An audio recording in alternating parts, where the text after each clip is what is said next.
ang Ginoo nga mao si Jesus iyang giangkon nga siya gipadala. Pero ang pagpadala kaniya dili pasabot nga way Ginoo dinhis kalibutan sa wala pa siya mahimong tao. Mao kana ang gisaysay nila ni San Pablo nga gihisgutan sa unang pagbasa nga didto pa lang sa Ehipto doon na Ginoo. Ang Ginoo nga nagpalambo nila nga gikan sa gamay kaayong pamilya nahimong dakong nasod o mihari sa tibuok nga butang ta tibuok kalibutan sa dako kayong nasod didto nas Kanaan sud sa mga 450 years hangtod ni abot na sad nga rin ni Hari David hangtod ni abot ni Jesus. Ang Ginoo nag-uban sa iyang katawhan. Niya ang ihatag sa Ginoo pirmi gyud nga maayong butang. Wa gid siya ihatag na dautan. Pirmi gyung maayo. Munang nakaingon ta sa atong tubag sa Salmo nga sa to Hangtod awiton sa kahangturan. kanturan Awiton ko ang kaayo sa Dios. Kana gyud. Pero sa atong eksperyensya, bisan sa gihisgutan ni San Pablo, gihisgutan pod ni sa Ebanghelyo ni San Mateo, nga ato sa ni siyang paggabasahon, ang labinas panahos misa di Galileo, kanang kaliwatan ba? Kaliwatan ni Jesus. Gikan pa ni Abraham, hangtod gyud ni abot siya.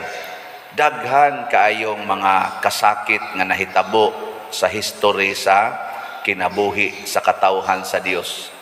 Nangabihag pa sila usahay mag-unay ra pud sila pinatyanay. Ana, mura mao gini ang dagan sa kinabuhi nato.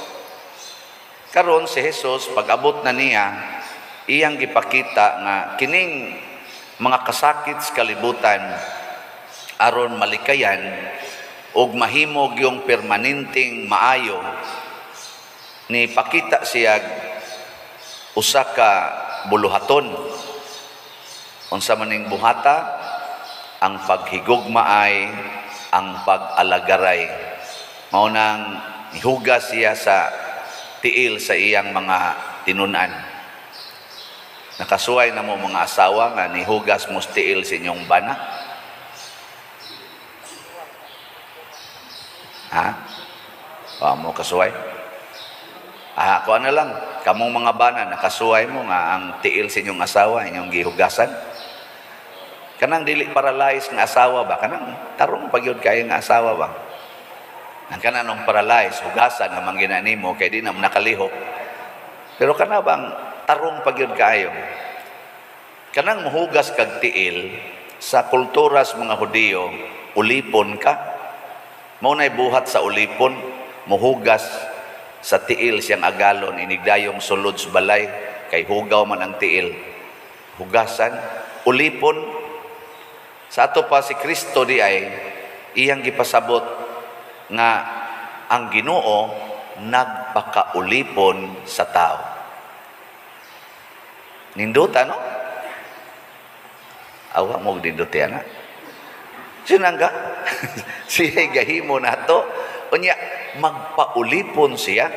Mabita na, og di ta kamatngon ani, naanad ta nga muratag master sa Ginoo. Kanabang suguon na to siya ba? Ato siyang suguon, sige. Abis ang ikaroon, kamong nanimba din hinugo mo Ginoo. Ginoo in taon, muhunong na unta ning akong anak aning iyang pagkatapulan. Tarunga in taon ning hunahuna aning akong bana. Ginoo usba taon ning batasan sa akong asawa. Pulos kita panugo os Ginoo. Ginoo maka-abroad unta ko. Ginoo makatrabaho na unta ko. Ginoo makapasar unta ko sa exam. Sige yung panugo. Ang pare sa Ginoo mo daghan na untang mo palit aning slat. Mahurot na unta ning kahalin. Tanduga taong kasing-kasing aning naminaw. Nga mupalit na unta ni. Nyag dili gani gyud madayon ang atong sugo sa Ginoo. Normal sa na natong reaksyon, halamahay dayo sa Ginoo. Ginoo ngano man, hibaw mangita kang ikinahanglan, hibaw mangita ka sa akong kahimtang. Ana ba? Nya sakto ka na. Niingon si Kristo, kung ako nga inyong magtutudlo nagbuhat niini, kinahanglan kamusad nga akong sumusunod mubuhat niini. So kita sa diay ang pattern sa atong kinabuhi mao ni magpakaulipon ta sa mga tao nga gihatag sa Ginoo nato.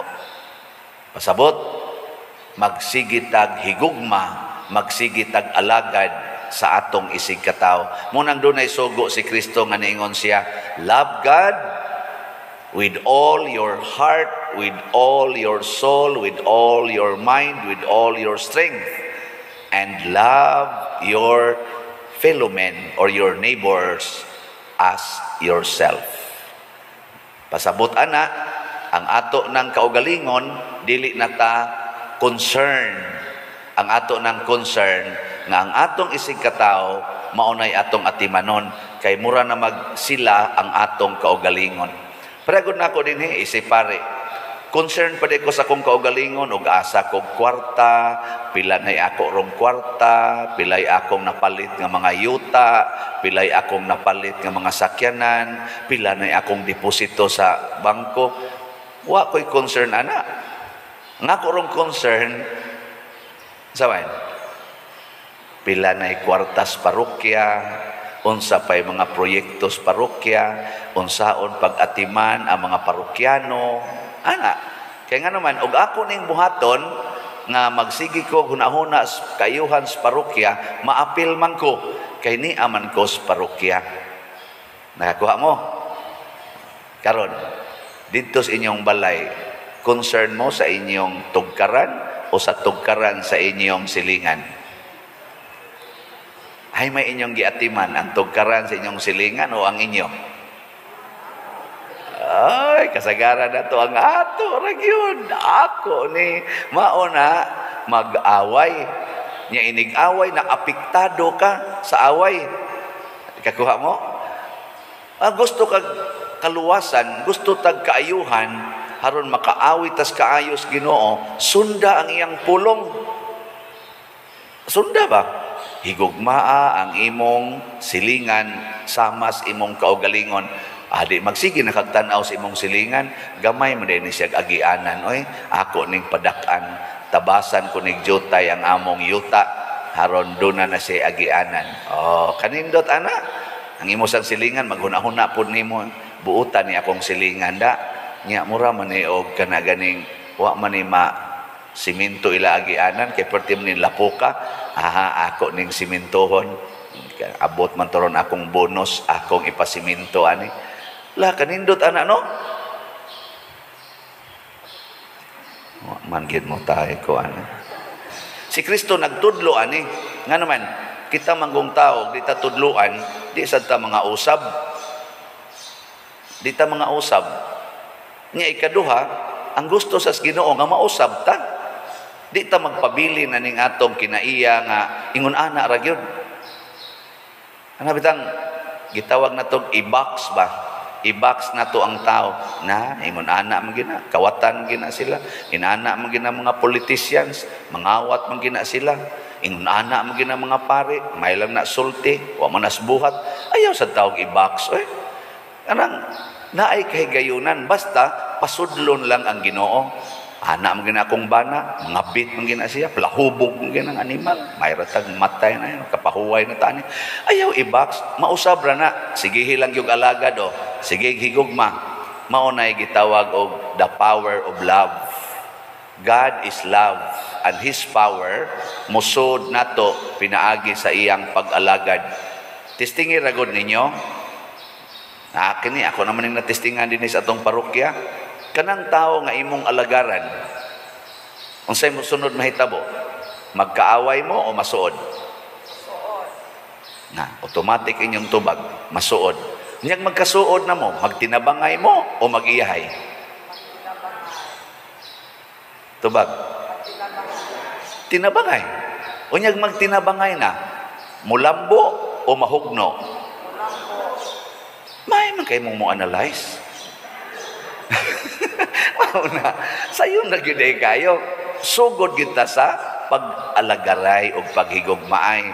Aron ta magkasuod. Ikasuod na nato, magsige na tag tinabangay. Niyang magtinabangay na, mulambo na, di na mahugno. Ug mauna, ang gibuhat ni Kristo. Unsaon man pagkahiusa sa iyang mga tinunan, iyang gihugasan ang tiil. Unsaon man pagkahiusa sa iyang mga tinunan, iyang gipaagas ang iyang dugo para sa iyang mga tinunan ug sa iyang gimahal nga katawhan nga mao kita.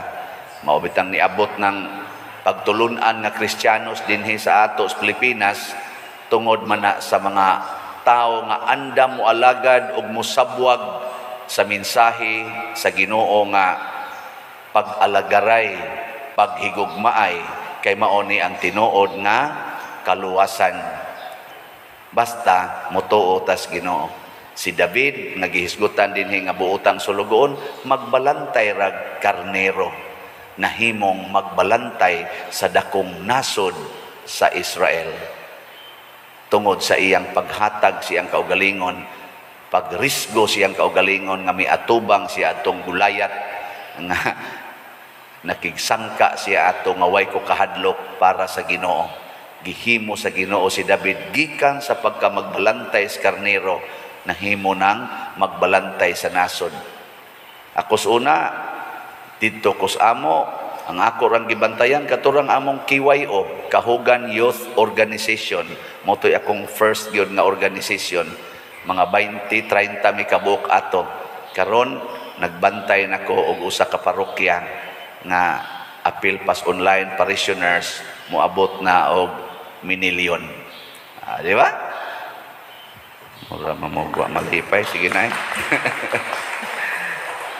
Na siya. Salamat sa Diyos. Sige na, nindog na ta.